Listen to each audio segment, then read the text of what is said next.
छोटी दुकानों से ऊंचे ख्वाबों तक। अध्याय 1। बाजार का लटका सुबह का सूरज अभी गांव की नीची छतों पर तिरछा पड़ा ही था कि अर्जुन की दुनिया जाग उठी। 12 साल की उम्र में उसके पैर गुलाब मार्केट की हर दरार और हर गड्ढे को पहचानते थे, जो उसके छोटे से महाराष्ट्रियन कस्बे की धड़कन था। सब्जी वालों की आवाजें, धातु के बर्तनों की खनखनाहट और धनिये और ताजी मिट्टी की तेज महक एक ऐसी धुन बनाती थी जो एक और दिन की शुरुआत का संकेत देती थी। अर्जुन के नन्हे हाथ तेजी से काम करते थे जब वह अपने पिता रघु को टमाटर, भिंडी और हरी मिर्च के रंग बिरंगे पिरामिड सजाने में मदद करता था। ग्राहकों की लहरें, कुछ जाने पहचाने, कुछ जल्दबाजी में अजनबी, आती जाती रहती थीं। रघु की आवाज बुलंद और खुश मिजाज थी, तब भी जब कोई ग्राहक दाम सुनकर मुंह बनाता और मीना, अर्जुन की माँ, पुराने अखबारों से छोटे छोटे लिफाफे बनाती बैठी रहती। उनके परिवार की 3 पीढ़ियों ने यहाँ सब्जियां बेची थीं, लेकिन आज हर दिन की तरह अर्जुन को कुछ और की उम्मीद थी। वह अपनी उम्र के लड़कों को चमकती स्कूल यूनिफॉर्म में पास से गुजरते हुए देखता। उनके चेहरे साफ सुथरे और उनकी हंसी जोरदार होती। अर्जुन की अपनी यूनिफॉर्म किसी की उतारी हुई थी, जो हमेशा थोड़ी तंग या थोड़ी ढीली रहती थी, लेकिन वह उसे गर्व से पहनता था। हर दिन स्कूल से पहले वह 2 घंटे ठेले पर अपने माता पिता की मदद करते हुए बिताता। वह जल्दी जल्दी काम निपटाता, फिर हांफता हुआ लेकिन चमकती आंखों से सरकारी स्कूल की ओर दौड़ पड़ता।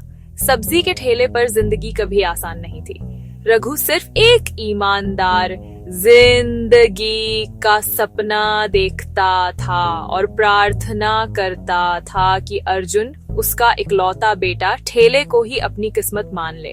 लेकिन अर्जुन के सपने उसकी शांत आंखों के पीछे जिंदा थे, जो रात में टिमटिमाती स्ट्रीट लाइट के नीचे पेढ़ी गई हर किताब के साथ बड़े हो रहे थे। स्कूल अर्जुन के लिए एक पवित्र स्थान था। इमारत पुरानी थी, पेंट उखड्डी एच रहा था, ब्लैक बोर्ड धुंधला था, लेकिन यहाँ ज्ञान अगरबत्ती की तरह हवा में बसा हुआ था। उसका पसंदीदा विषय विज्ञान था, अदृश्य शक्तियों का जादू, दूर के ग्रहों का वादा। वह पाठ्य पुस्तकों में छिपे रहस्यों की ओर ऐसे खींचता था जैसे कोई पतंगा रोशनी की ओर। लेकिन पाठ्य पुस्तकें आसानी से नहीं मिलती थीं। उसका परिवार मुश्किल से ही पुरानी सेकंड हैंड किताबें खरीद पाता था और वह अक्सर सहपाठियों के कंधों के ऊपर से झांककर जो कुछ भी हो सकता था चुपचाप याद कर लेता था। फिर भी अर्जुन कक्षा के सबसे होशियार छात्रों में से था। शिक्षकों को उसके सवाल, उसकी सीखने की भूख बहुत पसंद थी। अर्जुन, क्या तुम जवाब सुनाओगे? अर्जुन खड़ा हुआ, दिल जोरों से धड़क रहा था और उसने जल चक्र के बारे में बताया। उसकी आवाज साफ थी, शब्द ऐसे बह रहे थे मानो उसने खुद उस प्रक्रिया को जिया हो। लेकिन हर कोई उसकी होशियारी नहीं देख पाता था। कुछ लोग उसके कठोर हाथों पर हंसते थे, प्याज की उस हल्की गंध पर जो वह रगड़ कर भी नहीं हटा पाता था। सब्जी वाले, तेरी जगह बाजार में है, क्लासरूम में नहीं। अर्जुन ने तानों को नजरअंदाज कर दिया। वे उसकी सुबह से जुद्दी जिंदगी के बारे में क्या जानते थे?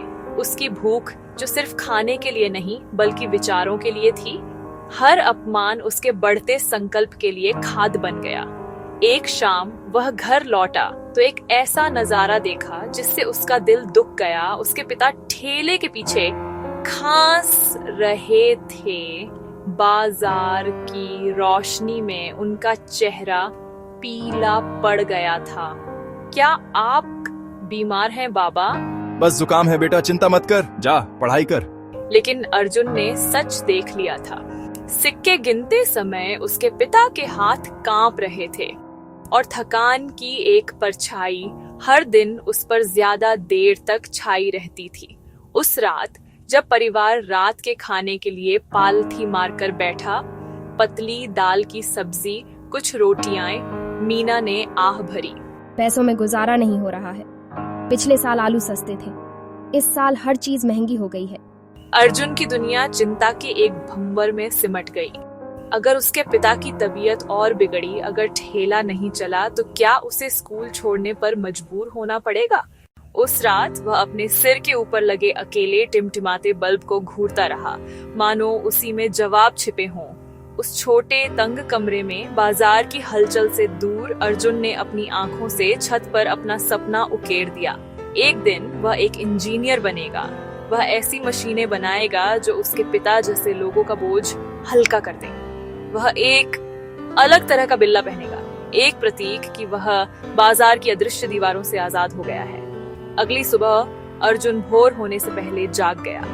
जब उसके पिता बेचैनी से सो रहे थे, उसने चुपचाप सब्जियां सजाईं और बड़े ध्यान से ठेले पर झाड़ू लगाई।